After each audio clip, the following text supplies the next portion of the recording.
예수님의 사역의 상당 부분은 지리적으로 갈릴리 지방에서 이루어졌습니다.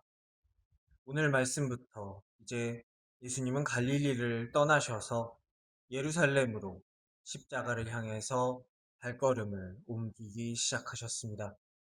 마태복음은 예수님의 이야기의 한 덩어리가 끝나면 오늘 우리가 읽은 말씀 19장 1절에서처럼 예수께서 이 말씀을 마치시고 라고 기록합니다. 19장부터 예수님의 사역의 다음 단계가 시작됩니다. 십자가가 점점 가까워질수록 반대하는 세력들과의 갈등은 더 격렬해집니다. 그 길을 방해하고 막아서는 세력들이 늘어납니다. 하지만 우리 예수님은 우리를 살리기 위해서 끝까지 그 길을 가셨습니다.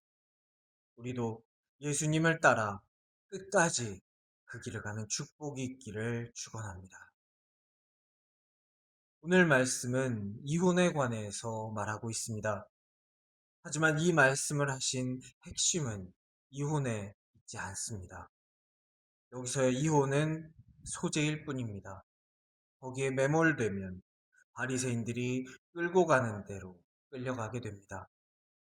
오늘 말씀은 하나님 나라 백성은 어떻게 살아야 하는가 이 말씀을 우리에게 전해주고 있습니다. 오늘 말씀 3절에서 바리새인들이 다시 등장합니다. 이들이 예수님께 온 의도는 시험하려고 합니다. 이들의 시험은 여러 층으로 구성되어 있습니다. 네가 아무리 잘 피해도 이것들 중에 하나는 걸리겠지 라는 생각으로 꼼꼼하게 준비해온 완악함을 오늘의 말씀은 증언하고 있습니다. 이들 시험의 첫 번째 층은 너는 어느 학파 편에 설 것인가 입니다. 당시 이스라엘은 율법이 한 사람 한 사람의 삶 전체를 지배하는 구조였습니다. 그래서 율법의 해석이 사람들의 삶에 직접적으로 영향을 미쳤습니다. 당시 이스라엘은 로마의 식민지였습니다. 헬라 문화는 마구 유입되고 있었습니다. 빈부의 격차는 끔찍했습니다. 종교적 타락과 민족 정체성의 위기는 턱까지 차올라 있었습니다. 이렇게 불안정한 사회 속에서 유대인들은 어떻게 우리 정체성을 지켜야 하는가, 어떻게 하나님의 백성으로 살아야 하는가를 고민했습니다. 거기에 대해서 나름의 율법 해석을 제시하고 사람들의 생각을 이끌던 두 학파가 힐렐 학파와 샴마이 학파였습니다. 힐렐 학파는 율법을 현실에서 살아낼 수 있어야 한다 주장했습니다. 샴마이 학파는 이런 때일수록 율법을 더 엄격하게 지켜야 한다 주장했습니다. 이들 학파의 주장이 크게 엇갈린 지점이 오늘 말씀에 등장하는 이혼에 관한 율법의 해석에서였습니다. 힐렐 학파는 신명기 24장 수치되는 일이 있을 때 이혼할 수 있다라는 말씀을 현실에 맞춰서 폭넓게 해석했습니다. 샴마이 학파는 율 샴마이 학파는 수치되는 일은 말씀에 써 있는 대로 음행한 일로 한정해서 해석해야 한다 주장했습니다. 당시 로마는 이혼에 대해서 좀 더 관용적이었습니다. 오늘날 표현대로 좀 프리한 편이었습니다.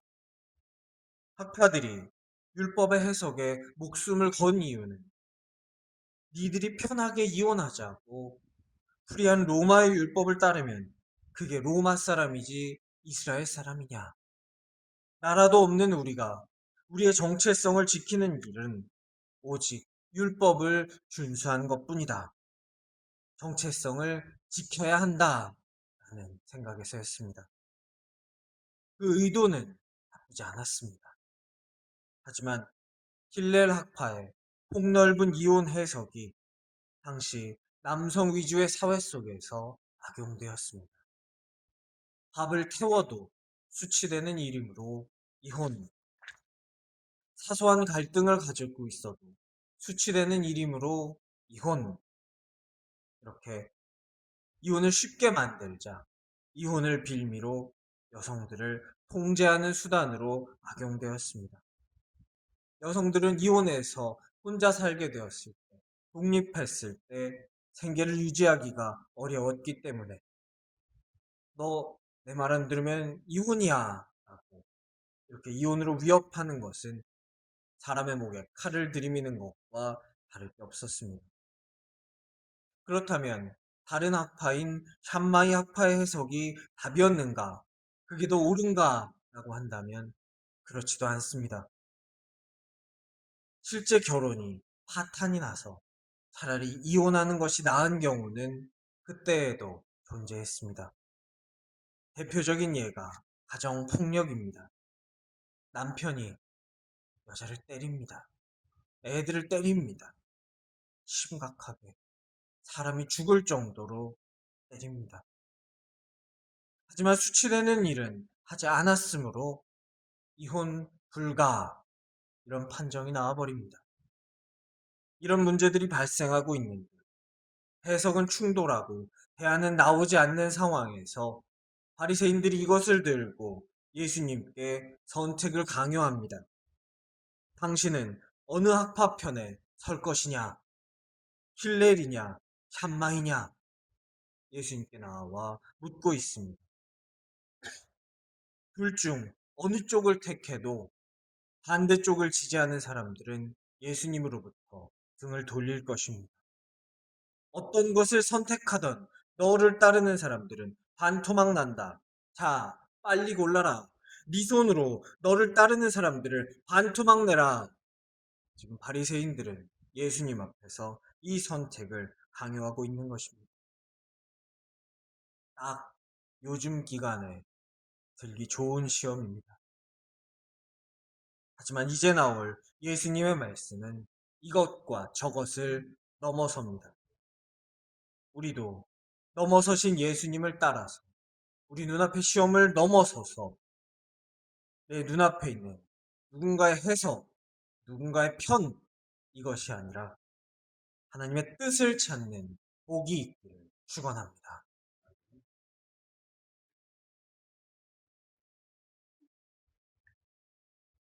바리새인들의 시험 그 두 번째 층은 헤롯 안디바 문제입니다. 우리 성경에서도 불과 얼마 전에 있었던 세례 요한의 죽음을 사람들은 기억하고 있습니다.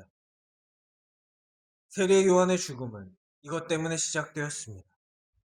헤롯 안디바라는 당시 그쪽을 통치하던 분봉왕이 자식도 있는 자기 형수와 재혼하기 위해서 자기 부인에게 트집을 잡아 이혼합니다. 그리고 재혼합니다. 세례 요한은 이 말도 안 되는 일이 유대 땅에서 벌어진 일을 강하게 비판합니다. 헤롯은 바른 말을 하는 보기 싫은 그 세례 요한을 감옥에 가두었고 헤롯의 생일날 헤로디아와 그의 딸의 어처구니 없는 농간에 휘말려서 세례 요한의 목은 잘려서 쟁반 위에 오르게 됩니다. 바리새인들이 오늘 이혼 문제를 들고 나온 것은 너도 조금만 말 실수하면 세례 요한의 꼴로 만들어 버리겠다. 이런 의도에서였습니다. 어디 한번 공개적으로 이혼에 대해서 너의 가르침을 말해보아라. 그리고 살아남아 보아라. 그럴 수 있다면 말이지만 이러면서 예수님을 시험에 빠뜨리려 예수님 앞에 이 이혼의 이야기를 들고 나온 것입니다. 바리새인들의 시험 마지막 층은 예수님을 기존 체계 안에 가두려는 시도입니다. 결국 너는 누구 편이냐? 어디를 지지하냐? 어디 출신이냐? 어디 학교 나왔냐? 어떤 학파 지지자냐? 하는 것입니다. 동서로 가르고 좌우로 가르고 성별로 가르고 나이로 가릅니다. 갈기갈기 찢어서 약자와의 연대도 하나님 안에 하나됨도 못하게 만듭니다. 마귀짓입니다. 이런 시험에 넘어가지 않기를 우리가 마귀에게 도구로 사용되는 불행이 없기를 축원합니다. 이런 바리새인들에게 오늘 예수님께서 대답하십니다. 나는 힐렐 학파 편도 샴마이 학파 편도 아니다. 지금 그것이 중요한 것이 아니다. 너희는 진짜로 중요한 것을 놓치고 있다. 말씀하십니다. 그리고 이들의 질문과 해석과 율법 밑에 숨겨진 인간의 완악함을 드러내십니다. 인간은 묻습니다. 어디까지 하면 죄고 어디부터는 죄가 아닙니까? 불법과 합법의 경계인 회색지대에서 내가 뽑아먹을 수 있는 이익은 다 뽑아먹고 누릴 거 다 누리고 일단 율법상 불법은 아니니 율법은 지켰으니 나 천국 가겠소. 이것이 인간의 얕은 생각입니다. 예수님이 인간의 이런 생각을 모르실 리 없습니다. 그래서 예수님께서는 물으십니다. 하나님께서는 본래 어떤 관계를 원하셨느냐? 오늘 말씀 7절에서 언급되는 모세의 율법은 완전한 이상이 아닙니다. 이렇게 해라. 이게 제일 좋다. 이게 모범이다. 그래서 생긴 율법이 아닙니다. 오늘 언급되고 있는 모세의 율법에서 보아야 할 것은 왜 하나님께서 원래 원하지 않으셨던 것을 인간에게 잠정적으로 허용하셨는가입니다. 신명기 24장은 이혼에 대해서 말합니다. 이혼할 때에는 이혼 증서를 써주어라. 중요한 점은 신명기는 인간에게 이혼하라 명령하지 않는다는 것입니다. 이 율법을 주신 이유는 막장으로 치닫고 있는 이혼 현실을 규제하기 위해서였습니다. 이혼이 발생하면 최소한 이렇게 해라 라는 명령이 신명기의 말씀입니다.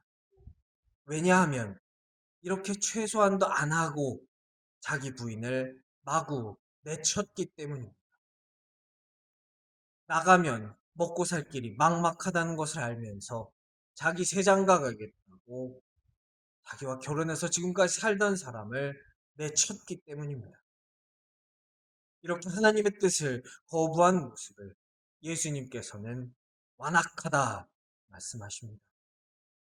인간의 욕망만 쫓아서 관계를 깨뜨리는 죄성이 인간의 완악함입니다. 모세는 이러한 현실 속에서 그 피해라도 조금 줄여보고자 선한 의도로 신명기 24장 말씀을 하나님께 받았습니다. 하지만 바리새인들은 모세의 그 의도는 버리고 봐요. 모세가 이혼된다잖아요. 당신은 여따 대고 뭐라고 말씀하실 겁니까? 라고 예수님 앞에서 말하고 있습니다. 예수님께서는 그들에게 말씀하십니다. 내가 세상에 왔다. 이제 하나님의 다스리심이 시작되었다. 그러니까 이제 율법의 해석을 붙잡고 늘어지지 말고 하나님의 뜻, 처음 세상을 지으신 그 뜻을 바라보라 오늘 우리에게 말씀하고 계십니다. 세상의 기준이나 바리새인들의 기준으로 본다면 오늘 예수님께서 하신 말씀은 받아들일 수 없는 일이었습니다. 오늘 말씀 10절에 등장하는 제자들의 질문으로 미루어 보아 예수님의 말씀은 제자들에게도 부담스러운 가르침이었던 것 같습니다. 그러면 결혼하기보다 차라리 독신을 택하는 게 더 나을지도 모르겠습니다. 라는 이 반응이 그런 이유에서입니다. 이런 맥락에서 독신 이야기가 등장합니다. 결혼도 독신도 둘 다 하나님 나라를 위한 부르심이 될 수 있다. 핵심은 내 욕망 중심으로 다른 사람이 죽거나 말거나 관계가 깨어지거나 말거나 편하게 이혼하면서 내 마음대로 사는 것이 아니라 하나님 나라 중심으로 하나님의 마음을 따라 살아가는 것이다. 말씀하고 계십니다. 결혼했다고 더 거룩한 것도 아니고 독신이라고 덜 완전한 것도 아니다. 하나님 나라를 위해서 나를 드리는 삶이 제자들이 추구해야 하는 삶이다. 말씀하고 계십니다.